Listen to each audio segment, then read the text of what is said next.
Assalamualaikum warahmatullahi wabarakatuh. Kami dari kelompok 3 akan mempresentasikan tugas kami yang berjudul perekonomian tertutup. Sebelum masuk ke materi, izinkan saya memperkenalkan anggota dari kelompok 3. Yang pertama, ada saya sendiri, Rifki Nova Saputra. Yang kedua, ada Salsabila Isma Budi Utami. Yang ketiga, ada Dwi Ayu Ginanti. Yang keempat, ada Aulia Rizky Diah Ayu Pramesti. Yang kelima, ada Gita Miranda. Keenam, ada Latvika Ayudia Natasya. Dan yang terakhir ada Rahma Jannatun Nisa. Selanjutnya, silahkan mendengarkan materi yang kami rangkum. Selamat menyaksikan video presentasi kami, teman-teman. Apa itu perekonomian tertutup? Perekonomian tertutup atau closed economy adalah sebuah perekonomian tanpa transaksi dengan negara lain. Ketika menjalankan perekonomian tertutup, sebuah negara tidak memiliki eksposur ke sektor eksternal, tidak ada ekspor, impor, begitu juga tidak ada aliran modal atau transaksi keuangan internasional. Saat ini, tidak ada negara yang menganut perekonomian tertutup sepenuhnya. Meski tidak benar-benar mengadopsi perekonomian tertutup, beberapa negara membatasi transaksi dengan sektor eksternal. Mereka menerapkan kontrol terhadap aliran barang, jasa, dan modal. Mereka juga menutup industri tertentu dari persaingan internasional dan investasi asing. Produk domestik bruto menunjukkan total nilai moneter dari barang dan jasa yang diproduksi di sebuah negara pada periode tertentu. Dalam konsep ekonomi, itu akan sama dengan pendapatan dan pengeluaran agregat. Di bawah pengeluaran agregat, PDB mewakili penjumlahan pengeluaran 4 sektor. Yang pertama konsumsi, yang kedua investasi, yang ketiga pengeluaran pemerintah, yang keempat ekspor neto atau ekspor bersih. PDB di bawah perekonomian tertutup akan sama dengan PDB sama dengan konsumsi ditambah investasi ditambah pengeluaran pemerintah. Nah, dalam perekonomian tertutup memiliki dua model, yaitu perekonomian 2 sektor dan 3 sektor. Model perekonomian yang akan dibahas pertama adalah perekonomian 2 sektor. Ada yang tahu apa itu perekonomian 2 sektor? Perekonomian 2 sektor adalah perekonomian yang terdiri dari sektor rumah tangga dan perusahaan. Berikut ini merupakan gambar sirkulasi aliran pendapatan ekonomi 2 sektor. Dapat ditarik kesimpulan bahwa aliran tersebut mempunyai ciri-ciri sebagai berikut. Yang pertama, sektor perusahaan menggunakan faktor produksi yang dimiliki rumah tangga. Ciri yang kedua, sebagian besar pendapatan yang diterima rumah tangga akan digunakan untuk konsumsi. Lalu yang ketiga, sisa pendapatan rumah tangga yang tidak digunakan untuk konsumsi akan ditabung dalam institusi keuangan. Yang terakhir, pengusaha yang ingin melakukan investasi akan meminjam tabungan rumah tangga yang dikumpulkan oleh institusi keuangan. Selanjutnya, kita akan membahas tentang hubungan antara konsumsi dan pendapatan. Terdapat beberapa faktor yang menentukan tingkat pengeluaran rumah tangga, baik secara seunit kecil atau dalam keseluruhan ekonomi. Faktor yang terpenting adalah pendapatan rumah tangga. Tabel yang menggambarkan hubungan di antara konsumsi rumah tangga dan pendapatannya dinamakan daftar konsumsi. Tabel ini secara terperinci menunjukkan hubungan di antara tingkat pendapatan disposable dengan pengeluaran konsumsi dan tabungan rumah tangga. Dalam kolom 1 ditunjukkan berbagai tingkat pendapatan disposable yang mungkin diterima oleh suatu rumah tangga. Sedangkan dalam kolom 2 ditunjukkan berbagai jumlah pengeluaran konsumsi yang akan dilakukan oleh rumah tangga tersebut. Dalam kolom 3 ditunjukkan tabungan atau kelebihan pendapatan sesudah melakukan pengeluaran konsumsi yang akan dilakukan oleh rumah tangga. Ciri-ciri yang digambarkan dalam tabel adalah: pertama, pada pendapatan yang rendah, rumah tangga mengorek tabungan. Dapat kita lihat dalam tabel, waktu rumah tangga tidak memperoleh pendapatan, yaitu pendapatan disposable adalah 0, pengeluaran konsumsi adalah 125.000. Ini berarti rumah tangga harus menggunakan harta atau tabungan masa lalu untuk membiayai pengeluaran konsumsinya. Tabungan negatif atau mengorek tabungan di saving akan selalu dilakukan oleh rumah tangga apabila pendapatannya masih di bawah 500.000. Ciri yang kedua, kenaikan pendapatan menaikkan pengeluaran konsumsi. Biasanya, pertambahan pendapatan adalah lebih tinggi daripada pertambahan konsumsi. Contoh dalam tabel menunjukkan apabila pendapatan bertambah sebanyak 100.000, konsumsi bertambah sebanyak 75.000. Sisa pertambahan pendapatan yaitu 25.000 akan ditabung. Ketiga, pada pendapatan yang tinggi, rumah tangga akan menabung. Ini disebabkan karena pertambahan pendapatan selalu lebih besar dari pertambahan konsumsi, yang pada akhirnya rumah tangga tidak mengorek tabungan lagi. Ia akan mampu menabung sebagian dari pendapatannya. Contoh dalam tabel menunjukkan apabila pendapatan rumah tangga lebih dari 500.000, konsumsinya lebih rendah dari pendapatannya. Sebagai contoh lagi, pada pendapatan 900.000, konsumsi adalah 800.000, dan ini menunjukkan rumah tangga sudah menabung sebanyak 100.000. Selanjutnya, kita akan membahas tentang kecondongan mengkonsumsi dan menabung. Konsep kecondongan mengkonsumsi ini dibedakan menjadi dua pengertian, yaitu yang pertama, kecondongan mengkonsumsi marginal atau marginal propensity to consume, yang dapat dihitung menggunakan formula MPC sama dengan delta C dibagi delta YD. Yang kedua, kecondongan mengkonsumsi rata-rata atau average propensity to consume, yang dapat dihitung dengan menggunakan formula APC sama dengan C dibagi YD. Berikut adalah contoh tabel kecondongan mengkonsumsi marginal dan rata-rata. Konsep kecondongan menabung juga perlu dibedakan menjadi dua istilah. Yang pertama, kecondongan menabung marginal atau marginal propensity to save. Dapat dihitung menggunakan formula MPS sama dengan delta S dibagi delta YD. Yang kedua, kecondongan menabung rata-rata atau average propensity to save. Dapat dihitung dengan menggunakan formula APS sama dengan S dibagi YD. Berikut adalah contoh tabel kecondongan menabung marginal dan rata-rata. Selanjutnya, kita akan membahas tentang hubungan antara kecondongan mengkonsumsi dan menabung. Berikut adalah tabel hubungan antara kecondongan mengkonsumsi dan menabung. Dapat kita lihat pada kolom 4 dan 7, hasil perhitungan MPC plus MPS dan APC plus APS hasilnya adalah 1. Berdasarkan perhitungan tersebut dapat dibuat rumusan seperti berikut. Yang pertama, dalam setiap nilai MPC dan MPS, walaupun bernilai tetap maupun berubah, MPC plus MPS akan selalu sama dengan 1. Yang kedua, dalam setiap nilai APC dan APS, walaupun bernilai tetap maupun berubah, APC plus APS akan selalu sama dengan 1. Rumusan 1 dan 2 di atas dapat dibuktikan dengan menggunakan persamaan aljabar yang sederhana. Kita akan membuktikan rumusan yang kedua dulu. Telah diterangkan bahwa pendapatan disposable adalah sama dengan konsumsi rumah tangga ditambah dengan tabungan rumah tangga. Dalam persamaan YD sama dengan C plus S, apabila persamaan di atas dibagi dengan YD, maka YD per YD sama dengan C per YD plus S per YD. Karena C per YD sama dengan rumus mencari APC, dan S per YD sama dengan rumus mencari APS, dengan demikian persamaan di atas dapat dinyatakan sebagai berikut.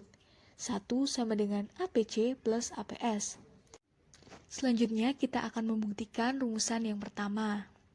Apabila rumah tangga mengalami kenaikan pendapatan, maka konsumsi dan tabungannya akan bertambah. Hubungan di antara ketiganya dapat dinyatakan dengan menggunakan persamaan berikut. delta YD sama dengan delta C plus delta S.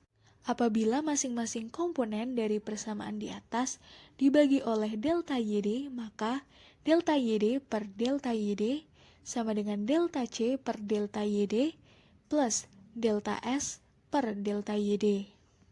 Karena delta C per delta YD sama dengan rumus mencari MPC dan delta S per delta YD sama dengan rumus mencari MPS, dengan demikian persamaan di atas dapat diubah menjadi 1 sama dengan MPC plus MPS. Persamaan di atas membuktikan bahwa rumusan 1 dan rumusan 2 adalah benar. Fungsi konsumsi dan tabungan. Fungsi konsumsi adalah kurva yang menunjukkan hubungan antara konsumsi rumah tangga dengan pendapatan nasional, dengan rumus C sama dengan A plus BY. A di sini adalah konstanta atau kondisi konsumsi otonom. B adalah MPC. Nah, MPC ini didapat dari delta C per delta Y. Selanjutnya, fungsi tabungan. Fungsi tabungan adalah kurva yang menunjukkan hubungan antara tabungan rumah tangga dengan pendapatan nasional, dengan rumus S sama dengan min A plus 1 min B, Y. Dengan A adalah konstanta, B adalah MPC. Nah, karena di sini rumusnya 1 min B, itu juga bisa disebut dengan MPS. MPS ini bisa didapat dari delta S per delta Y. Selanjutnya, investasi. Investasi adalah pengeluaran perusahaan untuk membeli barang-barang modal dan perlengkapan produksi dalam rangka meningkatkan kemampuan perusahaan dalam memproduksi barang dan jasa. Nah, penentu tingkat investasi ini ada 3. Yang pertama, suku bunga. Suku bunga ini terjadi apabila pengembalian modal lebih sedikit dari suku bunga, maka investor akan memilih untuk meminjamkan dana investasi. Namun sebaliknya, jika pengembalian modal lebih banyak dari suku bunga, maka investor akan memilih untuk menanamkan dana. Yang kedua adalah kemajuan teknologi. Dengan adanya kemajuan teknologi akan memunculkan pembaruan di berbagai bidang. Dengan banyaknya pembaruan ini, maka tingkat investasi yang akan tercapai semakin tinggi. Yang terakhir adalah pertumbuhan ekonomi. Dengan meningkatnya pertumbuhan ekonomi akan membuat perusahaan semakin gencar menawarkan barang dan jasa mereka, sehingga mendorong investor untuk berinvestasi pada perusahaan tersebut. Nah, teman-teman, sekarang kita akan membahas tentang penentuan tingkat kegiatan ekonomi. Ada 3 cara yang dapat digunakan untuk menunjukkan proses penentuan tingkat keseimbangan negara. Yang pertama yaitu dengan menggunakan contoh angka yang membandingkan pendapatan nasional dan pengeluaran agregat. Nah, di sini ada contoh tabel. Di tabel juga bisa dilihat, keadaan perekonomian akan mengalami ekspansi atau kenaikan apabila pengeluaran agregat itu lebih besar daripada pendapatan nasional. Sebaliknya, jika pengeluaran agregat lebih kecil daripada pendapatan nasional, itu menunjukkan kontraksi atau penurunan keadaan perekonomian. Nah, keadaan perekonomian juga dapat seimbang apabila pengeluaran agregat sama dengan pendapatan nasional dan investasi sama dengan tabungan.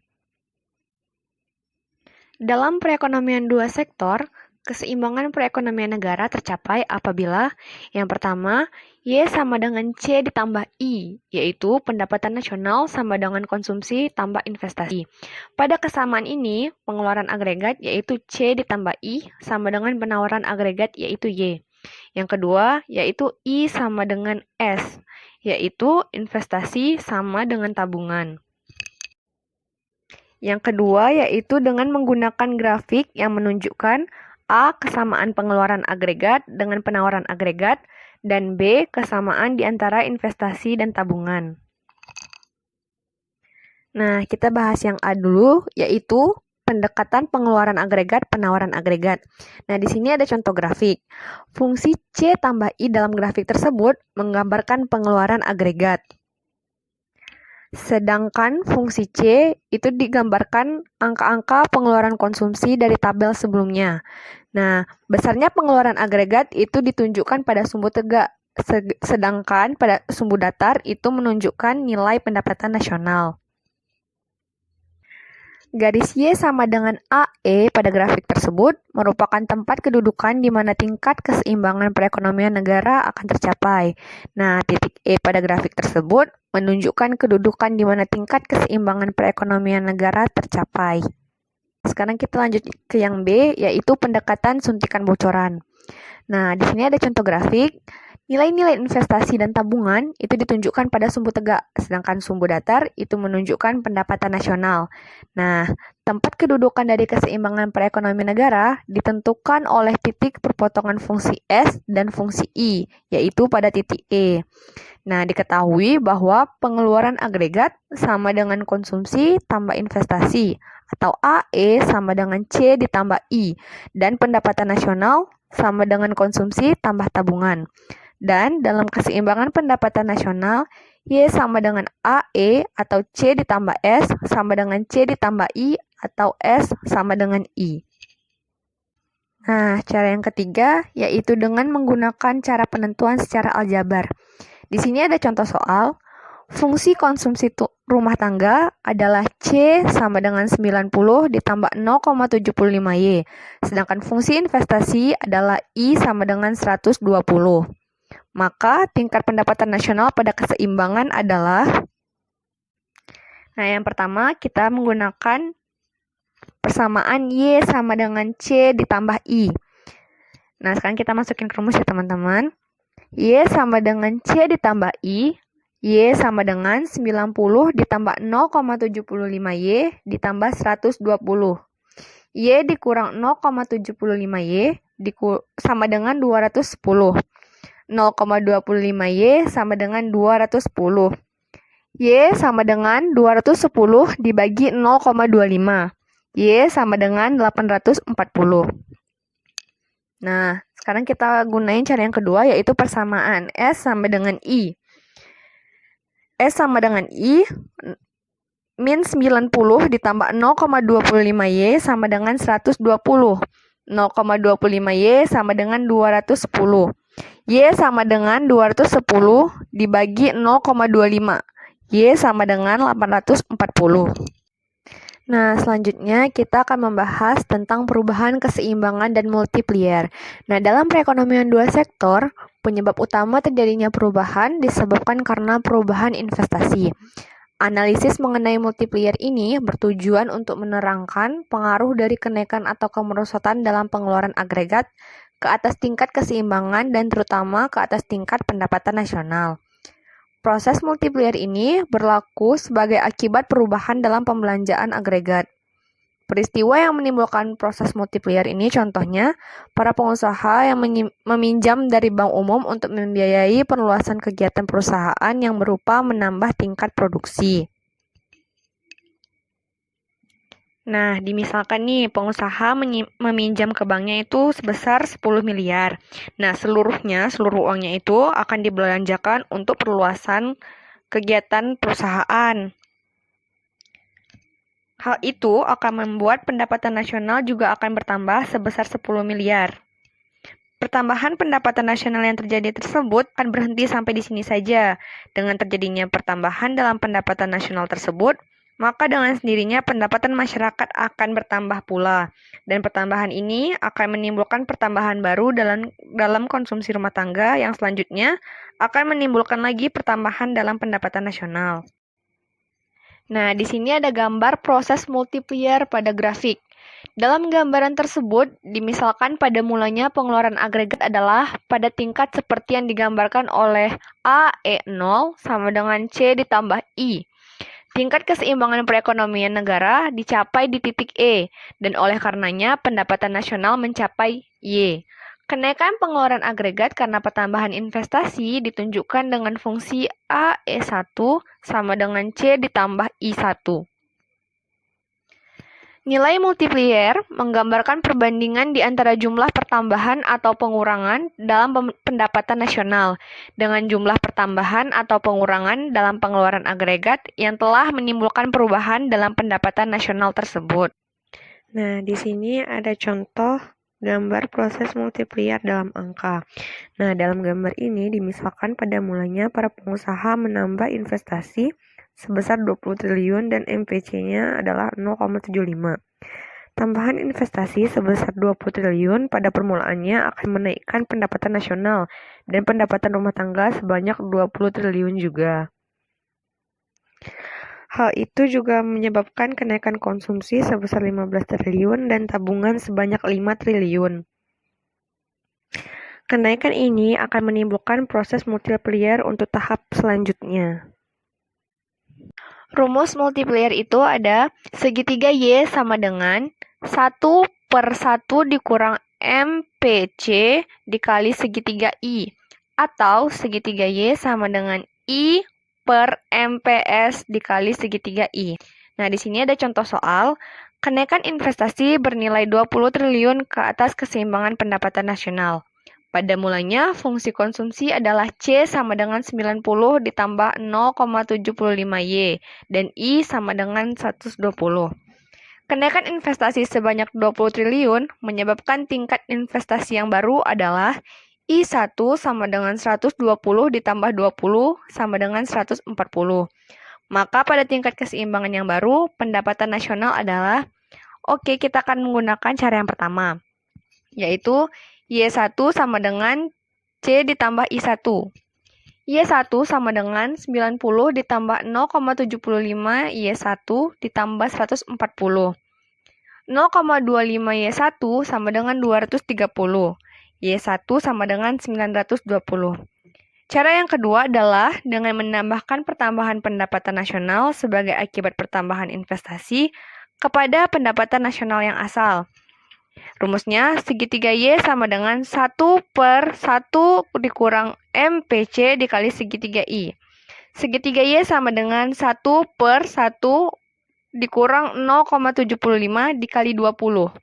Segitiga Y sama dengan 4 dikali 20, sama dengan 80. Dengan demikian, pendapatan nasional yang baru adalah Y1 sama dengan Y ditambah segitiga Y sama dengan 840 triliun ditambah 80 triliun, yaitu 920 triliun. Selanjutnya yaitu paradoks berhemat. Paradoks berhemat atau paradox of thrift merupakan kenaikan pada tabungan yang seterusnya mewujudkan pengurangan dalam konsumsi dan pengeluaran atau pengeluaran agregat akan merendahkan tingkat pendapatan nasional yang dicapai. Apa itu perekonomian tiga sektor? Perekonomian tiga sektor adalah perekonomian yang terdiri dari sektor-sektor rumah tangga, perusahaan, dan pemerintah. Dengan demikian, dalam menganalisis perekonomian tiga sektor, pada hakikatnya akan diperhatikan peranan dan pengaruh pemerintah atas kegiatan dalam suatu perekonomian. Campur tangan pemerintah dalam perekonomian menimbulkan dua perubahan penting dalam proses penentuan keseimbangan pendapatan nasional, yaitu yang pertama, pungutan pajak yang dilakukan pemerintah akan mengurangi pengeluaran agregat melalui pengurangan atas konsumsi rumah tangga. Yang kedua, pajak memungkinkan pemerintah melakukan perbelanjaan dan ini akan menaikkan perbelanjaan agregat. Perubahan-perubahan ini penting pengaruhnya kepada penentuan keseimbangan pendapatan nasional. Dalam perekonomian tiga sektor, kegiatan perdagangan luar negeri masih diabaikan. Disebabkan oleh ketiadaan perdagangan luar negeri, maka perekonomian tiga sektor dinamakan juga perekonomian tertutup. Materi selanjutnya adalah aliran pendapatan. Di dalam slide ini terdapat diagram aliran pendapatan. Nah, ada 3 aliran pendapatan. Yang pertama, pembayaran pajak oleh rumah tangga dan perusahaan kepada pemerintah, termasuk pendapatan pemerintah. Yang kedua, pengeluaran pemerintah ke sektor perusahaan, itu termasuk ke pembelian barang dan jasa yang diproduksi oleh perusahaan. Dan yang ketiga, aliran pendapatan dari sektor pemerintah ke rumah tangga, itu termasuk ke pembayaran atas penggunaan faktor-faktor produksi rumah tangga oleh pemerintah. Selanjutnya adalah syarat keseimbangan. Ada beberapa syarat keseimbangan dalam perekonomian tiga sektor. Yang pertama, penawaran agregat atau AS sama dengan agregat demand atau AD. Yang kedua, dalam perekonomian yang tidak melakukan perdagangan dengan luar negeri, maka AS atau penawaran agregat itu sama dengan Y atau pendapatan nasional.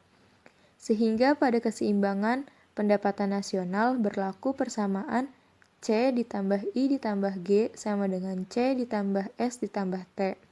C ditambah I tambah G adalah rumus keseimbangan, sedangkan C ditambah S ditambah T adalah rumus tingkat pendapatan nasional. Sehingga persamaan keseimbangan pendapatan nasional adalah C ditambah I ditambah G sama dengan C ditambah S ditambah T. Jika C pada tiap ruas dikurangkan, maka persamaannya adalah I ditambah G sama dengan S ditambah T. Selanjutnya, jenis-jenis pajak. Umumnya, pajak yang dipungut oleh pemerintah dibedakan menjadi dua golongan. Yang pertama, pajak langsung. Pajak langsung yaitu jenis pungutan pemerintah yang secara langsung dikumpulkan dari pihak yang wajib membayar pajak. Dan beban pajaknya harus ditanggung sendiri oleh wajib pajak yang bersangkutan dan tidak dapat dialihkan kepada pihak lain. Contoh, pajak penghasilan atau PPh. Yang kedua, pajak tak langsung. Pajak tak langsung yaitu pajak yang bebannya dapat dipindah-pindahkan kepada pihak lain, atau dalam hal ini, pajak yang dipungut langsung oleh pemerintah di setiap pembelian barang ataupun jasa. Contohnya yaitu pajak penjualan, seperti pajak pembelian barang di supermarket ataupun sebagainya. Selanjutnya, pajak berdasarkan pendapatannya dibedakan menjadi 3. Yang pertama, pajak regresif. Pajak regresif yaitu sistem pajak yang jika pendapatannya meningkat, maka presentase pajaknya akan menurun. Sebagai contoh, pajak penjualan regresif. Kedua, yaitu pajak proporsional. Pajak proporsional yaitu pajak yang presentase pungutannya yang sama besarnya pada berbagai tingkat pendapatan. Sebagai contoh, pajak pertambahan nilai atau PPN dan pajak bumi bangunan atau PBB. Misalnya, jika seseorang memiliki mobil dan harga mobil naik, maka kenaikan harga mobil tersebut tidak akan mempengaruhi besar pajak yang harus dibayar. Yang ketiga ialah pajak progresif. Pajak progresif adalah sistem pajak yang presentase pungutannya meningkat apabila pendapatan makin bertambah atau meningkat. Contoh, misalnya seseorang memiliki kendaraan bermotor dan harus membayar pajak sebesar 2%. Ketika seseorang tersebut menambah jumlah kendaraan bermotornya, maka pajak yang harus dibayar meningkat menjadi 2,5%, dan seterusnya. Selanjutnya adalah efek pajak pada tabungan dan konsumsi. Yang pertama, efek pada tabungan, yaitu pajak yang dapat mempengaruhi tingkat konsumsi seseorang. Jika semakin besar pajak yang dikenakan atas konsumsinya, maka akan semakin menurun tingkat seseorang untuk mengkonsumsi produk tersebut. Begitu juga sebaliknya, semakin kecil pajak yang dikenakan atas barang-barang konsumsi, maka akan semakin meningkat konsumsi masyarakat. Yang kedua, efek pada konsumsi. Jika tingkat konsumsi masyarakat meningkat karena pajak, maka nilai tabungan masyarakat akan menurun. Dan begitu juga sebaliknya, jika nilai pajak meningkat atas barang konsumsi dan tingkat konsumsi menurun, maka nilai tabungan masyarakat juga akan meningkat. Kesimpulannya adalah, apapun sistem pajak, baik pajak tetap atau pajak proporsional, pungutan pajak akan mengakibatkan konsumsi dan tabungan rumah tangga berkurang sebanyak yang ditentukan oleh persamaan berikut.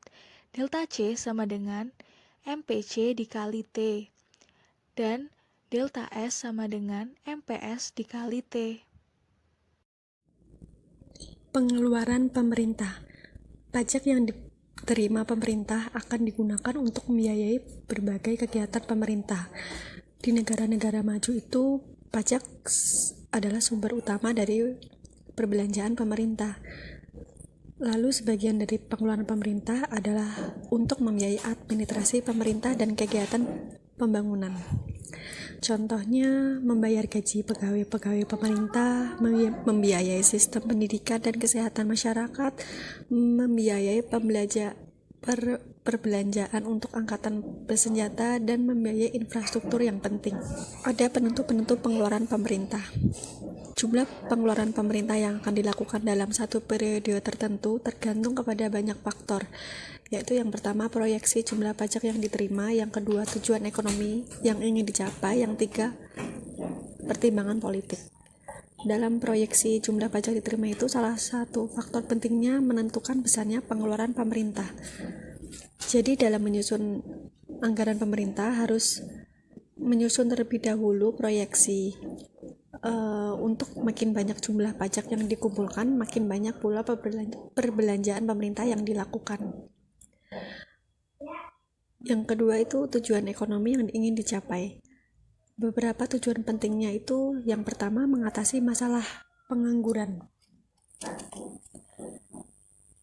Yang kedua menghindari inflasi. Yang ketiga mempercepat pembangunan ekonomi dalam jangka panjang. Yang ketiga ada pertimbangan politik. Pertimbangan politik dan kestabilan negara selalu menjadi tujuan penting dalam menyusun anggaran belanja. Misal, kekacauan politik, perselisihan antara golongan masyarakat. Keadaan seperti itu sering menyebabkan kenaikan perbelanjaan pemerintah yang sangat besar, terutama apabila operasi militer perlu dilakukan. Lalu ancaman kestabilan dari negara luar juga dapat menimbulkan kenaikan yang besar dalam pengeluaran ketentaraan dan akan memaksa pemerintah membelanjakan uang yang jauh lebih besar dari pendapatan pajak. Selanjutnya kita masuk ke fungsi pengeluaran pemerintah. Fungsi utama pengeluaran pemerintah itu agar kita dapat mewujudkan kesejahteraan untuk rakyatnya. Dengan kata lain, pengeluaran pemerintah pada suatu periode tertentu dan perubahannya dari suatu periode ke periode lainnya tidak didasarkan kepada tingkat pendapatan nasional dan pertumbuhan pendapatan nasional. Lalu berdasarkan pada alasan yang baru diterangkan di atas, fungsi perbelanjaan pemerintah adalah seperti yang digambarkan dalam berikut. Jadi yaitu ia sejajar dengan sumbu datar dan dengan demikian besarnya tidak tergantung kepada pendapatan nasional. Berarti seperti dengan sifat pengeluaran untuk investasi, perbelanjaan pemerintah adalah perbelanjaan otonomi. Perbelanjaan otonomi tersebut itu digambarkan dalam bentuk perpindahan fungsi pengeluaran pemerintah ke atas atau ke bawah.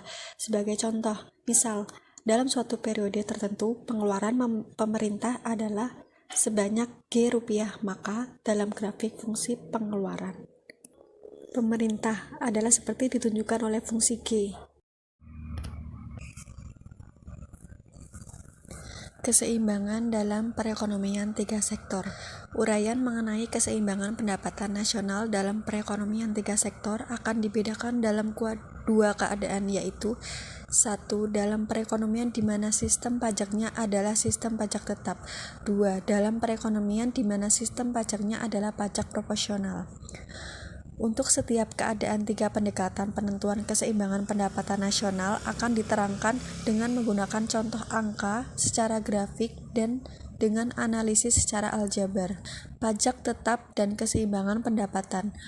Untuk menerangkan keseimbangan pendapatan nasional dalam perekonomian di mana sistem pajaknya adalah pajak tetap, digunakan pemisalan-pemisalan di bawah ini.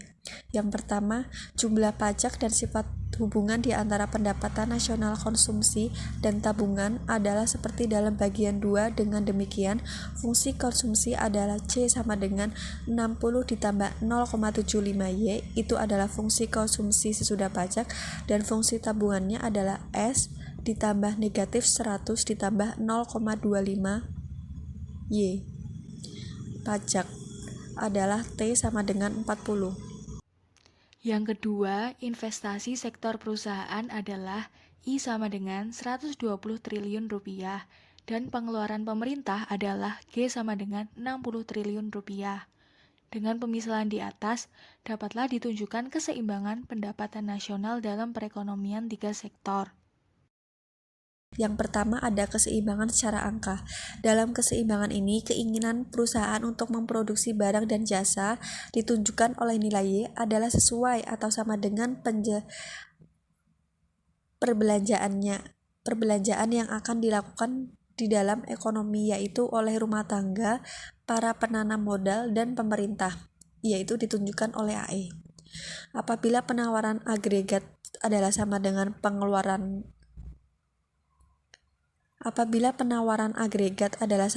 pengeluaran agregat, Y sama dengan C ditambah I ditambah G, maka bocoran sama dengan suntikan sama dengan S tambah T sama dengan I ditambah G. Yang kedua, ada keseimbangan secara grafik. Gambaran secara grafik dapat dibedakan kepada dua pendekatan, yaitu yang pertama pendekatan penawaran agregat pengeluaran agregat yang Y sama dengan AE, lalu yang kedua pendekatan suntikan bocoran J sama dengan W. Dengan menggunakan pendekatan penawaran agregat pengeluaran agregat, keseimbangan pendapatan nasional dicapai apabila fungsi pengeluaran agregat C ditambah I ditambah G memotong garis 45 derajat garis Y sama dengan AE. Titik perpotongan kedua garis tersebut menggambarkan keseimbangan perekonomian di mana Y sama dengan C ditambah I ditambah G. Dalam pendekatan suntikan bocoran, keseimbangan tercapai pada perpotongan fungsi suntikan I ditambah G dan fungsi bocoran S ditambah T. Yang ketiga, ada keseimbangan secara aljabar. Dalam pendekatan penawaran agregat permintaan agregat, keseimbangan pendapatan nasional dicapai apabila Y sama dengan C ditambah I ditambah G. Dalam contoh angka telah dimisalkan dan diterangkan bahwa C sama dengan 60 ditambah 0,75Y dan S ditambah sama dengan negatif 100 ditambah 0,25Y.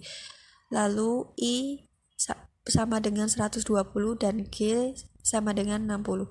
Dengan demikian, pendapatan nasional pada keseimbangan adalah Y sama dengan C ditambah I tambah G, C-nya 60, I-nya 0,25Y, G-nya 120,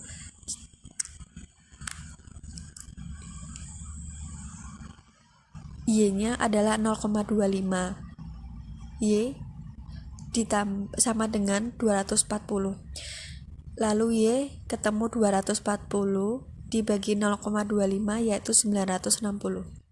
Pendapatan nasional pada keseimbangan dapat juga dihitung dengan menggunakan pendekatan suntikan sama dengan bocoran, yaitu J ditambah I ditambah G sama dengan W sama dengan S ditambah T. Lalu ada pajak proporsional dan keseimbangan pendapatan. Untuk menerangkan keseimbangan pendapatan nasional dalam perekonomian yang menggunakan sistem pajak proporsional, digunakan pemisalan di bawah ini. Yang pertama, presentasi kadar pajak dan sifat hubungan di antara pendapatan nasional dan konsumsi dan tabungan. Yang kedua, investasi perusahaan dan pengeluaran pemerintah. Berdasarkan pemisalan di atas, dalam uraian berikut diterangkan keseimbangan pendapatan nasional secara angka, grafik, dan aljabar. Materi yang selanjutnya yaitu multiplier dalam perekonomian tiga sektor. Multiplier adalah faktor peliput ganda atau angka pengganda sebagai akibat perubahan salah satu faktor penyusun variabel GDP atau pendapatan nasional. Jenis-jenis multiplier. Yang pertama, multiplier investasi. Nah, multiplier investasi ini dibagi dua cara penghitungannya. Yang pertama yaitu sistem pajak tetap. Rumusnya sendiri yaitu KI sama dengan 1 dibagi 1 dikurang C sama dengan 1 dibagi 1 dikurang MPC. Yang kedua, sistem pajak proporsional. Rumusnya sama dengan KI sama dengan 1 dibagi 1 dikurang C ditambah CT sama dengan 1 dibagi 1 dikurang C dikali 1 dikurang T. Yang kedua yaitu multiplier pengeluaran pemerintah. Nah, untuk yang kedua ini sama ya teman-teman. Ada sistem pajak tetap dan pajak proporsionalnya. Cuma di sini beda rumus saja. Lanjut ke yang ketiga yaitu multiplier pajak. Nah, di multiplier pajak ini juga menggunakan sistem pajak tetap dan sistem pajak proporsional. Yang membedakannya itu yaitu terletak di rumusnya. Untuk yang sistem pajak tetap, KTX sama dengan C dibagi 1 dikurang C sama dengan MPC dibagi 1 dikurang MPC. Lalu yang sistem pajak proporsional, KTX sama dengan C dibagi 1 dikurang C ditambah C kali T. Lanjut ke materi berikutnya, yaitu masalah makroekonomi dan kebijakan fiskal. Apa sih masalah ekonomi itu sendiri? Yaitu yang pertama, lambatnya pertumbuhan ekonomi, tingginya pengangguran dan kemiskinan, inflasi dan defisit APBN, tingginya utang luar negeri. Selanjutnya yaitu kebijakan fiskal. Kebijakan fiskal itu sendiri adalah kebijakan ekonomi yang dilakukan oleh pihak pemerintah guna mengelola dan mengarahkan kondisi perekonomian ke arah yang lebih baik. Tujuan kebijakan fiskal. Yang pertama, untuk mencapai kestabilan perekonomian nasional. Yang kedua, memacu pertumbuhan ekonomi. Yang ketiga, mendorong laju investasi. Dan yang terakhir, itu ada menjaga stabilitas harga barang dan jasa agar terhindar dari inflasi. Dalam perekonomian tertutup, tentunya terdapat keuntungan dan kerugiannya. Kita akan membahas keuntungan terlebih dahulu. Keuntungan dari perekonomian tertutup antara lain, yang pertama, perekonomian negara tidak terpengaruh oleh kondisi ekonomi global. Yang kedua, terhindar dari resiko nilai tukar dan guncangan perekonomian global. Yang ketiga, tidak ada tekanan produk impor.